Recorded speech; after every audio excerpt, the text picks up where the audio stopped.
Hey, busy business people. I am here today with another entrepreneur taking action, Katelyn Magnuson. She created a thriving company where her employees work a 25 to 30-hour week max, get full-time pay, and enjoy a balanced lifestyle that allows them to be human. And I'm learning how she did it, so stay tuned. Okay, so we got to kick this off with why did you make the decision that a 25, 30-hour week was something you had to do? So many reasons, but essentially I'd worked in corporate off and on over the last 10, 12 years. And I found myself able to get my job done at almost every single company within that same time frame, sometimes even less than that. And sure, there may have been like the outlier, but I was regularly punished for being more efficient. More was put onto my plate. Instead of being able to step up into my responsibility and own the tasks that I had been brought on to do, I then had to own those and then some. And heaven forbid advocate for a pay raise or something else. So it led me to jumping careers, which actually worked great in my financial favor. But I don't think it's been proven, right? Most of us don't work 40-hour weeks if you work in a traditional office setting. We may be there for 40 hours, but we are not productive for 40 hours. So instead of requiring when I, was crafting this employment dream, we'll call it, why do we have to do it that way? Just because it's been done that way, it doesn't need to be done that way. And so I really challenged myself to sort of put my money where my mouth was, literally, and do it differently. I think that's really awesome. I know I was taught that early on in business when I was hiring my first employees, that to calculate the effective time of an employee so you can set your prices, that you calculated it 5.5 to 6 hours a day of effective time. It's like they're there for 8 to 9 hours. 9 hours if they have like an hour lunch break. They're there for 9 hours. And you could only consider them effective for 6 if you wanted accurate projections. So it's like I had these big gurus that were telling people to work like 45, 50-hour weeks. And they're telling me to project 6 hours of productive time. And it's right. like, why don't they just work 6 hours? Right, exactly. It just made so much sense, but nobody's fully doing it. Yeah. Yep. No, and that's what we see. Like we also don't normally work 6 consecutive hours. Normally it'll be like, and it depends on the person, but 2 to 4 or somewhere in there. And then they'll take a break or they'll go to a chiropractor appointment or they'll do whatever, go lay on the couch. Like it doesn't matter, but they'll work in spurts that work for them. And so maybe they want to be done for the day or they have friends to go hang out with. Great. They'll put 5 or 6 hours in, but it's less about the hours and more about the efficiency of what they're doing. So if you get it all done and, we've had discussions about where we need to be for the week, go. Take Friday, take Monday, do what you need to do and be an adult. And, we hire people or I hire people that I trust to fulfill the obligations that we're bringing them on for. And I didn't realize it was such a novel concept at the time. Trusting people to be adults is a novel concept. No, really did not understand that until, it was pointed out to me that wasn't apparently that common. And I just don't see a better way to do it. I don't want to micromanage people.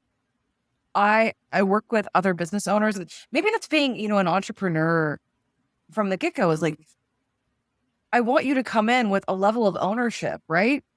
And a level of responsibility. And yes, we'll be here for training. We'll be here for support and to help do whatever we can to set you up for success. But it's also like the onus is on you to take responsibility and then be like, yeah, I did this. I kicked ass at it. Or, hey, I need a little bit more help in XYZ area. And there's no reason, like we have our employees, not by my doing, because I wouldn't have done it, clock in. And not clock in. I don't look at any of it. I don't even have access to the time clock app they use because they use whatever they choose.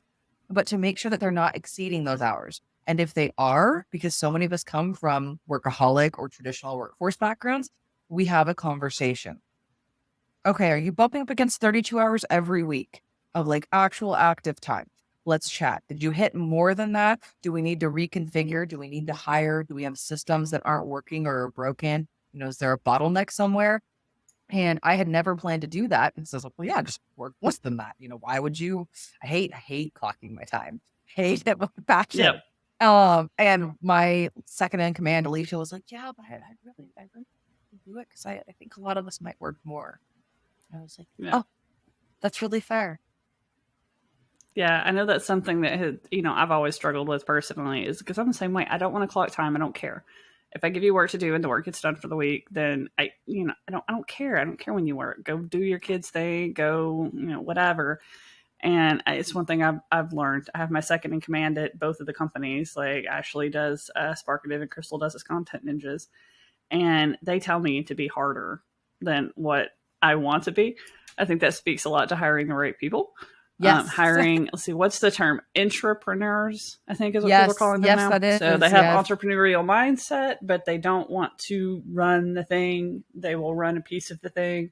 Yeah. And love that.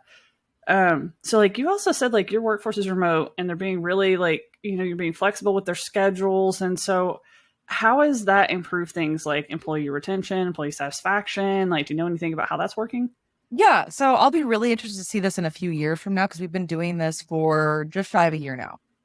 And we have really high satisfaction. We do anonymous surveys every month that get filtered through someone else before they come to me to make sure that like they're, because sometimes you can tell by rating, I want to make sure that they're a safe place for people to actually give good feedback. And we've made some changes over the last 3 or 4 months as we've brought more people on. But one of the biggest things that people were asking was, yeah, but if you have flexible schedules, like who answers the office phone? And we don't have an office phone. We don't do unscheduled calls. And it was really I've worked in offices where there's, the main line, right? Like you call in, you get directed to who you need to go to. And that feels very online entrepreneurial of me to not have an office phone. Like we all have our Google Voice numbers. We all have email and we all have Instagram and we all have, TikToks. Like there's plenty of ways to inquire and work with us. But not having a traditional office setting, not having set calls, we don't have like an all staff meeting, that we do every Monday morning or something, because that's not something that at this point in time, we have felt collectively that we need. We will meet as needed. Like we had 80% of us last week on a call for something that was relevant to everyone that was there. Versus it was 25 minutes. It was done, taken care of. We did the thing. We wrote the survey. We moved along. And I think so many people, like I've done the meetings about the meeting. I've done the meetings that could be the email. I've done that, like, and you just end up feeling burnt out and like worn down and just so over it. And so, yeah, we keep all of our meetings and our schedules mostly to ourselves, and we can see everyone's calendar. So if we need to do something or schedule something, it's like, hey, this day looks good. Can we do this thing for 15 minutes? And then like you loop in who needs to be looped in. Well, and it's funny because a lot of the things you're doing, you see some of the biggest like titans of industry convincing you to do. Like when you have a meeting, that's why stand-ups became common, to make it happen faster. I had somebody tell me the other day, like guru of something that was like, change your calendar so you don't have hour-long meetings, you have 50-minute meetings. Like you'd be surprised what just making it 10 minutes shorter does to people's psyche, so that they have to get through it faster. Like, if it's a 30-minute meeting, make it a 25-minute meeting. Like just coming just shy of that hour mark or that half-hour mark makes a huge difference. I do have a full phone system. I have dial pad, but I'm going to tell you, I set it up so that you can say who you want to go to, and it goes to voicemail. So I have a robot that answers the phone during business hours, and it takes you and it just says, hey, this person's on the other line at the moment. It takes you straight to what you're never going to get a human. You can call my phone all you want. You're never going to get a human answering it. It transcribes any voicemails. Oh, bless. So I don't even listen to the voicemails unless the AI murders it. And I'm like, I don't think that's what they said, and then I'll listen to the voicemail. Yeah. So, I mean, basically they're sending me a voice text. That's all my phone system does, is let you send me a voice text. That's it. But it works. People like it. Google likes it because they can see a phone number. So it works without having the phone system. But yeah, same. You can't. Well, and I just don't feel the need to it. We don't work with a clientele. We work with primarily business owners, but not exclusively. And a lot of them are entrepreneurs themselves. And most of them are not wanting to do unscheduled calls. Like, we have ways to reach out to us in a timely manner. Like, do it. And we have like most people figured out if they text me or if they email me that I get it faster. It's like if they try and call me and leave a voicemail, I don't even get that as fast. Yeah. But they can text the office line. Now that I do like, because nobody has my personal cell. Yeah. They think they have my personal cell, but they don't have my personal cell. That's why we did the Google Voice numbers this last year. Yeah. I like Dialpad because I could manage everybody else's accounts. So that did Right. give No, me an that's really advantage. nice. Yeah. But yeah, that was why I did that. Was it's like I want everybody to have the option to just, I don't even want messages. You can just turn off.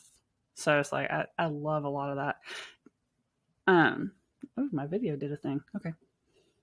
No, Okay. yeah, that's I was like, whoa. No, I'm here Yeah. for it. I love not having.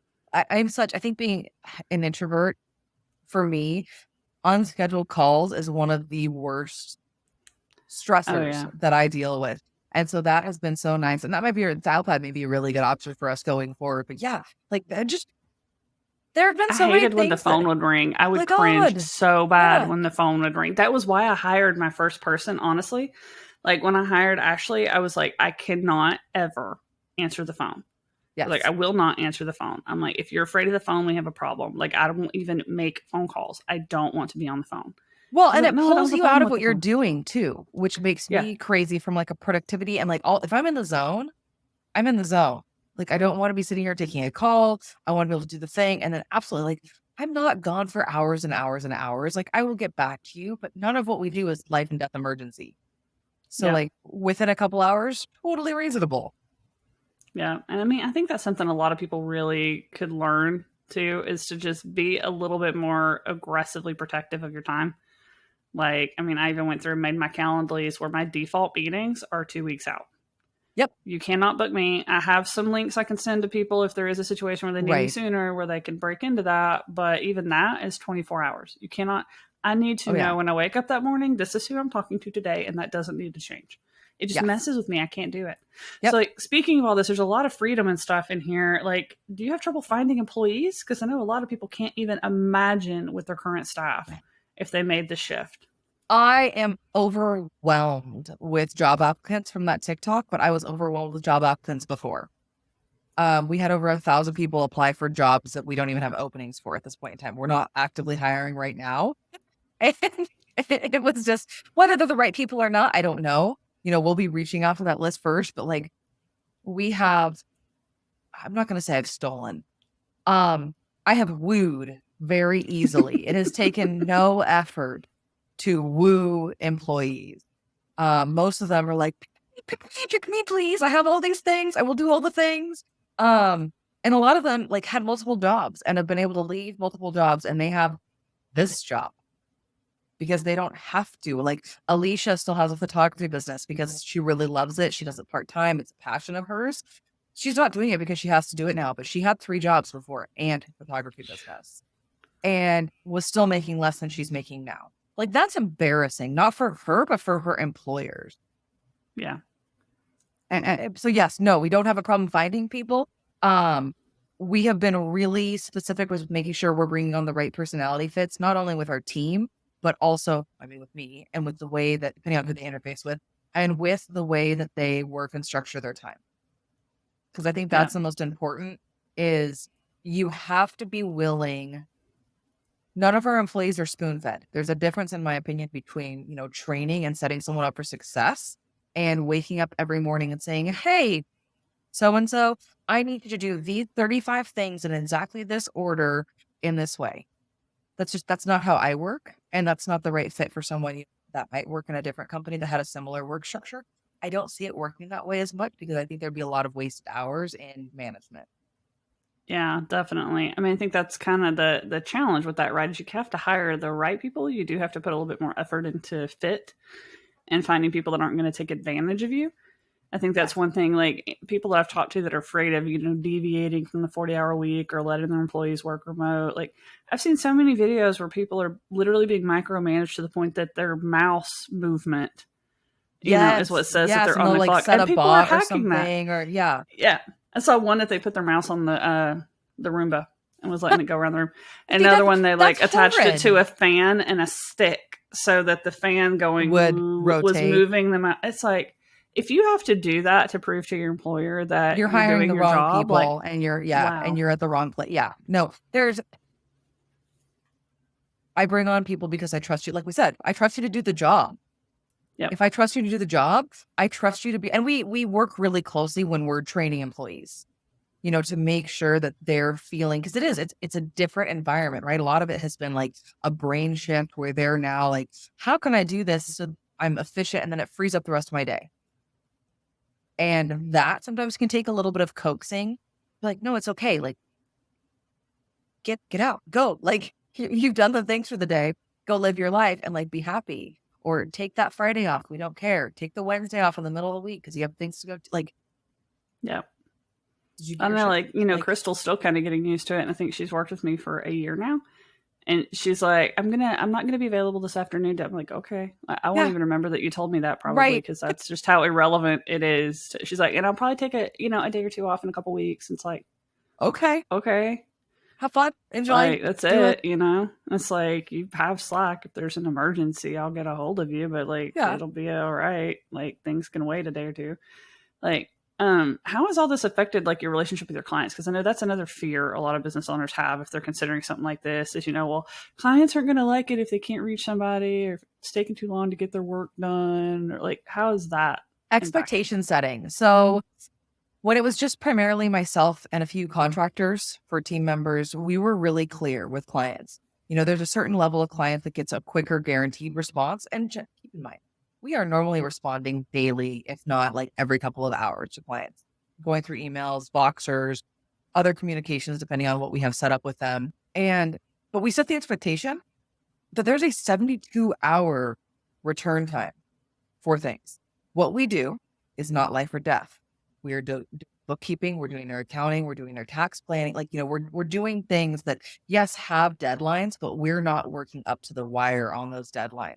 We've set those expectations from the get-go.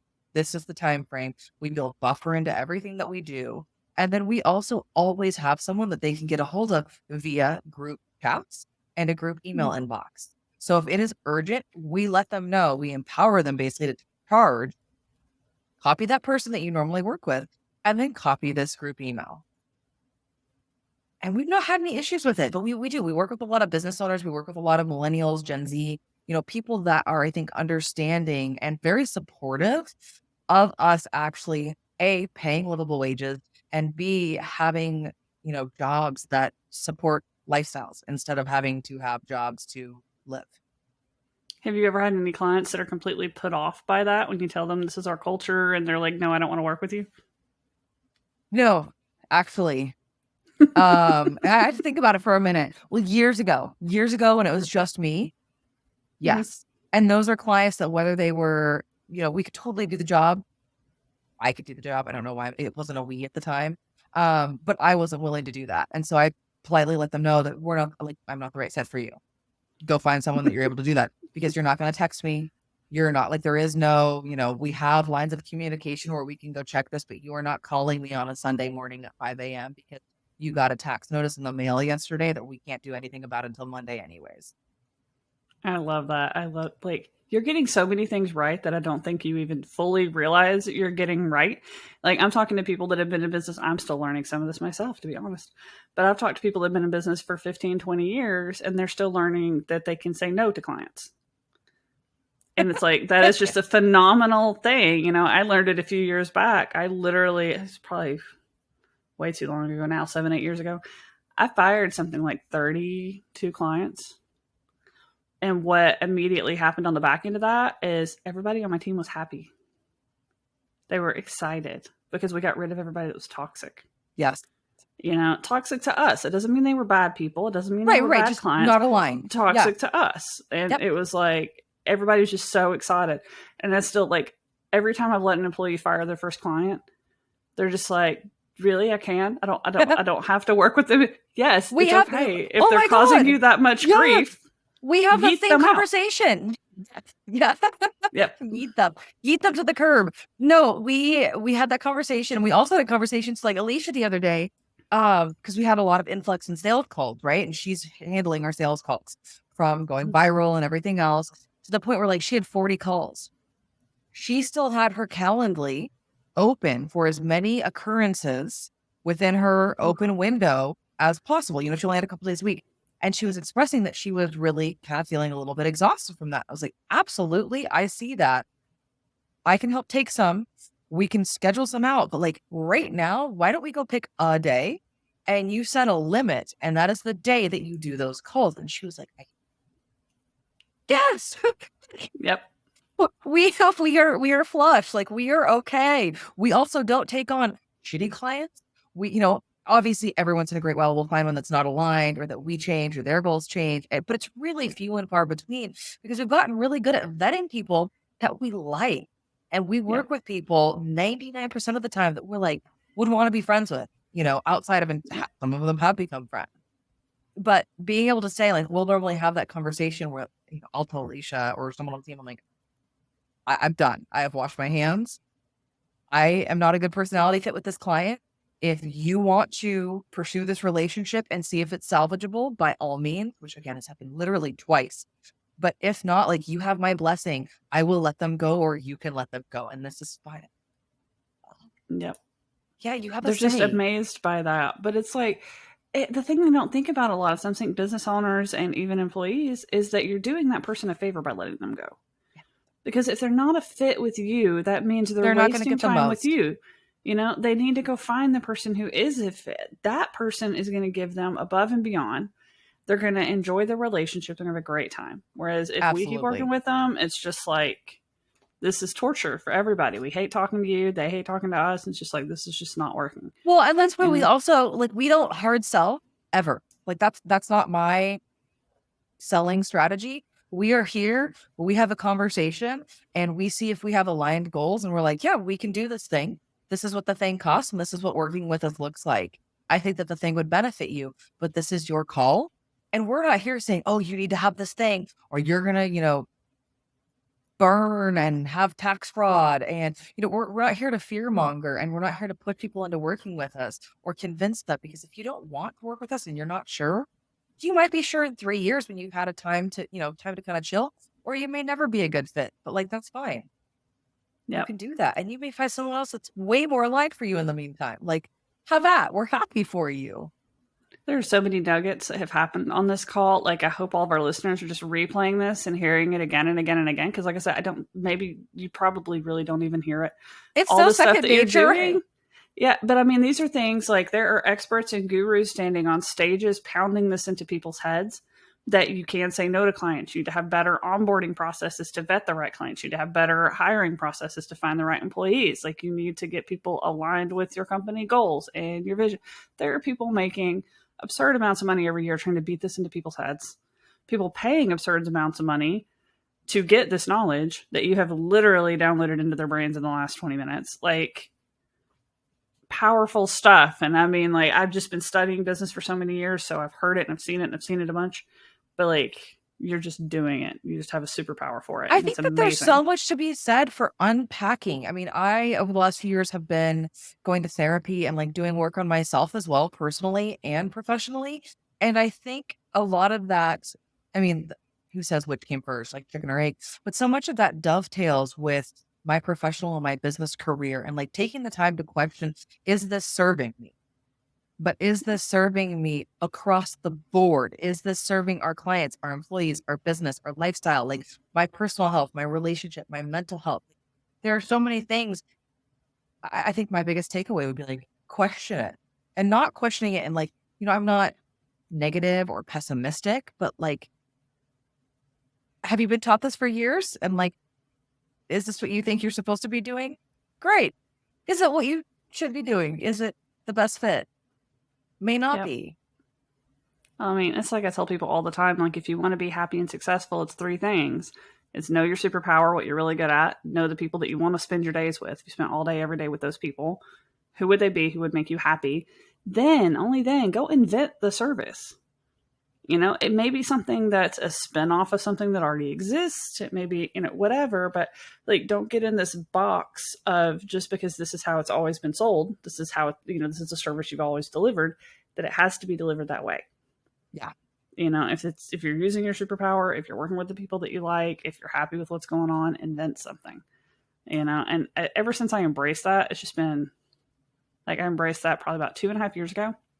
Shut down the physical office, took everybody fully remote. And I was like, this is just like, I'm putting so much energy, so many mental calories, as we put it, into maintaining a physical office and maintaining a house. Yes. Because I had 2 little kids, and it's like, my dad moved in with me, and, I had my husband. It was just like, and a bunch of pets, too many pets. You And can it's never have like too all many. the energy to keeping an office clean and a house clean. And it was like, I'm doubling my mental calorie load for the day on just Yes. like, grocery shopping. And like, it wasn't worth it, And so you Yeah. should really have to think about what you want. So there have been so many good things. Like, why do you think people in the US especially are struggling? Like, I know other countries have already gotten better about this. Why do you think we're struggling so hard with this in the US to normalize this? Big question. Big question. Yes, yes. And I'm trying to give the most neutral answer while still being valid. I think a lot of it has to do with the expectation that is set that if you work hard enough in America, you can have the American dream, right? So I think there's a little bit of that where you just put in the hours. Everyone loves, the rags to riches. You started as, an immigrant son and you did this thing. You're now a multi-millionaire or billionaire. Yeah, worked 80 hours, slept on the Yes. floor. Yep. Yes. Had 17 roommates. Whereas like now that's kind of a necessity if you want to live in New York and like do anything. Yep. So I think that that's part of it is it's been ingrained in us that if you just work hard enough, you'll get ahead. And I also think that that fosters being busy, fosters increased purchases for convenience.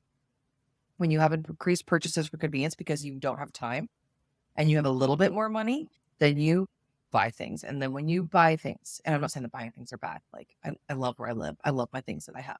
But consuming consciously, I think, is really different. And so with that, we end up expecting things a little bit more instantaneously. We have Amazon, we have same day delivery, we have next day delivery. We expect to be able to go to a grocery store and it be open, within reason till 8, 9, 10 o'clock at night. I go to Iceland and Europe really regularly and I go and the grocery stores close at 6 or 7. Like if you don't have your shit and you haven't planned ahead for the next day, they don't open till 10 or 11. And by shortening their hours and setting expectations so that if you're there, there's no need for those grocery stores to be open. Then they can have one shift that works. They're done. They go home. There's more family time. They can pay wages. People's grocery shopping hours are shortened. Why? Outside of the instantaneous convenience factor because of time crunch. So that's my very sort of, it all connects in a circle, but I think that has a lot to do with it. Now, I thought that was really good. I know I saw that when you answered that question on a TikTok, which is why I wanted to make sure that I asked it today because, like, I hadn't really thought about the consumption side of it. And, there are some purchases, some convenience purchases that they're great. They're good. I love them. They're fine. But there's other ones that it's like you kind of know you're doing the wrong thing. Like, no, I don't need to eat fast food 5 nights in a row. But you do it because you're busy, because you don't have choices. Yeah. So it's like, and it's more expensive a lot of times than cooking at home. Like I have 6 people in my house. Yeah. If we want to go get Burger King, it gets pricey. It adds up. Like I could cook a good meal at home for a third the price. Oh yeah. But because I'm busy, it's like, it's like I taught my kids to cook. So my kids are making dinner more now. That's so what we did growing up. But yeah, it's a good life skill to have. It is. So sharing those duties has helped. But before I, put that time into teaching them, we were eating out a lot. Yeah. I think my only saving grace was that when we bought this house a couple years ago, there's only like 2 places that will deliver here. So it's the only thing that saved me. And they're both pizza. They have pasta, they have sandwiches. Perfect. So it's like one night, let's do pizza. The next night, let's do pasta. The next night, let's do sandwiches. See, and I was like, I don't want any of those again. 40 miles from town now where we live. And so there is no, like we're 45 minute to an hour drive to anywhere. So it's like, we buy a few convenience foods that like freeze, but that's really like nip any sort of order in habit. But like we have a housekeeper. I love having someone come and help. Like for me is such a good, it's not even a time thing. It's then like it's like the mental calorie thing. Yes. And it's done. It's deep cleaned. I don't have to worry about it. Like we do the maintenance, no big deal. But that's more of like, that's a conscious choice that I've made rather than having to make it because I'm literally strapped for time because I'm working 70-hour weeks and my house is trashed. Yep. And that's the same thing that like we figured out even around my house was like, even with like chore assignments and things, if you can find the things that are less mental calorie tasks for someone else. And shuffle accordingly. Yeah. Cause it's like some people, they'll look at a sink full of dishes and go like, oh my God, that's like 500 mental calories. Someone else will look at the same pile of dishes and be like, I can do that in 10 minutes. It's like 100 mental calories. Yeah. So it's like you just give the task to the right person, and now everybody's week got a lot less stressful. So it's like we have family staff meetings once a week just to assign chores and pick meals. And I implemented processes and systems for meal planning in my house. I applied business to my house. Yeah. And it works. Like I even have we can choose what we're going to eat. I have index cards, like a stack of them that have recipes with the name of the recipe on the front and the actual recipe on the back. And we just go through and pull out 7 of them, put them on the magnets on the fridge, and there's meal planning for the week. We know because it reduced the mental calories. Yeah, I'm snagging that too. Yeah. We did that for chores, and we did that. I got the file magnets, the ones that go in file cabinets. They're just kind of small. I have those for chores. And I just literally put a grid on the side of my fridge for every person. And I have a cheat sheet of everything that has to be done every week. Everything has to be done once a month. Things like that get done a couple times throughout the year. I have them broken down. So every week it's like, go look at that. Everybody go pick your tasks, put them on your thing, call it a day. Like it reduced mental calories for chores. Crazy, stupid stuff. I know that was I think I got off in left field on that a little bit. No, I think it's so valid though. I think so much of what we do personally and professionally bleed into one another. And there's a lot of takeaways from both. I don't know why. I mean, I know why, because we've had corporate and we've had personal life, but I work from home. I have for years. My personal and my business are so intertwined that Yep. Well, and I think it got normalized with COVID, which was nice. If your dogs bark in the background, it's not like, oh my God, how unprofessional. Right. If you show up in a t-shirt, it's fine. It's okay. You can come in I've worn pajamas and done these podcast interviews. I'm not even kidding. It was nice looking pajamas, and all you could see was here. Oh, I live in yoga pants. Yoga pants? The ones with the pockets, they have pockets.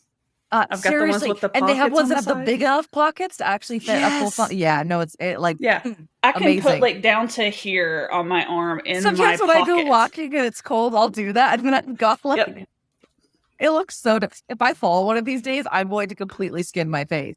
But oh yeah. But it keeps your hands warm, and it's surprisingly comfortable. I'll do that even sitting here in my chair. I'll have my hands and I'll just be leaned back and I'll be watching some training videos or something. And I think it's okay. I was talking to one guy when COVID first started, and his employees were having to work remotely, and then normally Hatton, a pretty big company. I mean, he had 55, 60 employees.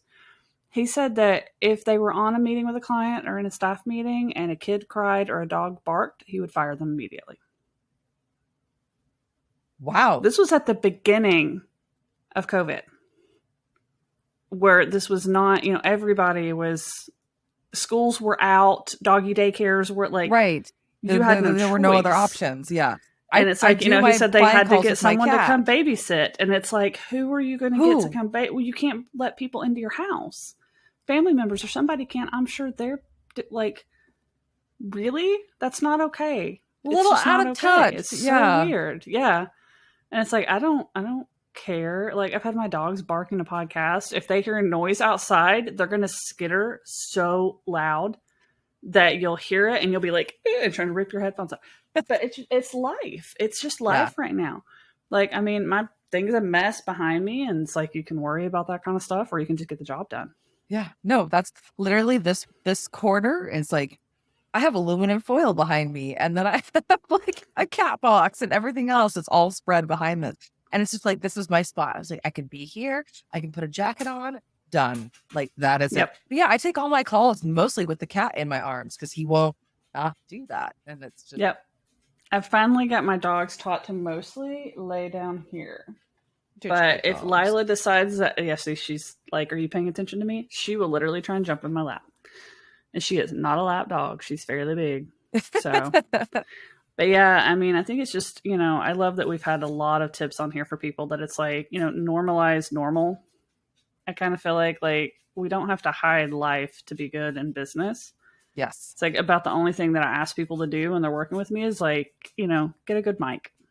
Oh, let's make sure you have a good microphone, because if I'm talking to you on a call and I can't hear, that would drive me nuts. Yeah. Everything else though, anything else I can deal with. If you're sitting on the couch and your lighting's bad, if you got a kid running around, it's we'll reschedule if we need to, if the kid's too destructive. Yeah. But it's it has to be okay. And I think we have to be okay to tell clients our employees are people. Well, and like our clients like that. Like, I mean, we literally the right one clients client like go this that. year. Yeah. I mean, and that's who we want to work with because like you're here and a lot of them are wanting to do the same thing and enforce boundaries in their own life and business. And they're like you're doing Yeah. it. Yeah. They're This so is great. afraid Like to do we're it. I mean, here. it's like so many people are afraid to make these changes, to put these kind of restrictions into place. And to be that, I was talking with someone the other day, Cossum, and he said he thinks that most of the people that succeed because they're not afraid to be a fool. And I was like, that's fair. Yeah, because I mean, like, foolish on some level, not like, Right. court jester or whatever, but we have these fears around how we're going to be perceived, that, oh, we don't have a company phone. You're not going to be able to call us. How's that going to make us look? Like we have these fears that, honestly, the right people, the ones that we want to work with, are going to share our beliefs. Don't care. Yeah. And it's just not going to matter to them. They're going to be like, oh, that's so cool. Right. Which I think you've seen. So like, cause I found you on TikTok, guys, I will make sure her TikTok link is somewhere because she's constantly putting out new stuff. So if you're listening to this, her TikTok, wherever you're watching this out on the interwebs, her link to her TikTok will be here. That's how I found her. And it's amazing. And I think I've watched every video you've put out. Wow. So I'm flattered. Yeah, I'm a little stalkery, maybe. I'm going to start making them just for you. You'll be my new avatar. And so that'll give me something to think about. I'll like print a picture of you and put it behind. Because I feel weird sometimes like not talking to anyone knowing I'm talking to someone. So we're going to do that now. That'll work. That is just kind of the weird part about TikTok, I think, is you don't know who you're talking to. And it's like you're just kind of, I made my first TikToks. It's not very good, but I have made some. I'll keep going. So yeah, I will definitely make sure we link to that because you have so many good things going on. It's gonna be fun watching what you do. Like you probably have a whole nother business just teaching other people how to do what you're already doing naturally using your superpowers. Yes. So, go back to working that 60-hour week as you run 2 businesses now. Well, that was the irony, right? Is we went viral and then it was a struggle to keep everyone under their hours because we had this, influx of contact and media requests and new client requests and job applicants. And I was like, everyone breathe, set expectations. Let's put templates in place. We've got this. But yeah. Well, and you have a whole bunch of new applicants. So it's like, you just gotta, balance it out. Yeah, that's another problem I think a lot of people don't think about. They're so worried about trying to grow that they don't think about, well, when they do that thing that helps them grow, can they handle it? Like, and I went through that for years. One of my businesses is a marketing agency, and people would say, I want to grow. I want to double my business. And I'd be like, okay, can you handle the workload if you did? And they're like, yeah, no, it'd be probably about like a year before we could, onboard and train and get it. And it's like, you need to be doing that now your goal, to be ready to grow. Yeah. No, we've grown 300% this year over last year. And that has been a very quick dip into, you have to figure this out now because this is, you either need to stop the train or you need to get on the train and like do things the right way because you cannot do this without more help. Well, and you've built a pretty good culture too. So it's like and I love that you have a little bit of space because I talk to people a lot of time and it's like, if your employees are working a 40-hour work week, you basically have to get them to work 50 before you know that you need to hire your next person. So you're watching that and being like, hey, your normal's 25, 30. If you're working 32, right? If we're seeing 32 or over for more than a week or two in a row, it's a conversation and not like a you're in trouble conversation, but a hey, is this an indicator conversation? Yeah, it's like you have bandwidth to grow without having to make them work overtime to figure that out. Because you do kind of have that. You have people that need to work a little bit more time, and while you figure out that you need to hire, and that just happens. But for most companies, it's happening in overtime beyond 40 hours a week instead of within their normal, like reasonable expectation of work. Yeah. So I love that. I've kept you talking for so long. I try and keep these like 20, 30 minutes. I've been chatting for like 40. So like, let's talk, we've talked about how awesome you are like this entire time, obviously. So, but like, tell us more about who you like to work with, how you help them, and where someone can find you. Okay. So we work with primarily business owners, mostly millennials, some Gen Z, some Gen X. Generation does not matter. It's more the personality fit. You guys have gotten a really good feel for kind of how we vibe. We have a lot of responsibility, a lot of fun, and a lot of education. We are really big on empowerment and education without the shaming that I think comes with so many of the finance and money related fields. And frankly, it's old, it's exhausting, and it's been overdone. And so we work with business owners, we work with personal individuals, and we're full service accounting firm and financial education. So you want to know how to prioritize your debt payoff? Great. We have courses for that. You want to know how, like, to understand the basics of retirement? Got you covered. Need a consult call because you're like, I have no idea what to do and I don't have a budget? That's there. You're like, I need to register my business. I need my accounting handled. Voila. So anything within that it's a very niche, but very popular. We need finance help. We don't need a full-time person finance help, or we need someone to support us and let us know that they've got our backs. And that bled over a lot into the personal sphere. We're very anti-budget. We actually do what I call the anti-budget, which is a whole other podcast. And we're very much in the space of like thanking your debt and not beating yourself up, because most of us have it. Like, let's look at what it's done for you or allowed you to learn, and like, let's make a plan from there and move forward. Finding me, KatelynMagnuson.com, and Instagram at Katelyn_Magnuson. I always have to think about that one for some reason. And then, of course, TikTok. And there's a free Facebook group that I have that we put a bunch of educational content in. Any of those are fine. We are in all of them. We, me, team, etc. Yep, I think I'm in your Facebook group. I'm on Yes, your you newsletter are. for something. And So David saw I'm like, he's like, I'm hey, literally someone following you with everywhere. blue hair has to join. I was like, I know who that is. Personal branding. Yes. At work. Yes. Nah, but yeah, I think I'm stalking you pretty much everywhere. I love it. Fangirling, I'm here for it. All right. Well, I know. Let's wrap up here. So thank you so much for coming on. I am telling you guys listening, you have got to re-listen to this multiple times, and you need to pick at least one thing she said and go do it, and your life is going to get better. So thank you so much for doing this. Thank you. Yeah, no, I love talking about this. My jam. Well, entrepreneurs, guys, this is your call to take action, right? Join our community at etatoday.zone, where you're going to meet a lot of people like Katelyn. You're going to get a lot of good information, and you're going to learn how to build a business that enables your lifestyle instead of taking over your life. That's our whole vibe there. So see you there soon, guys.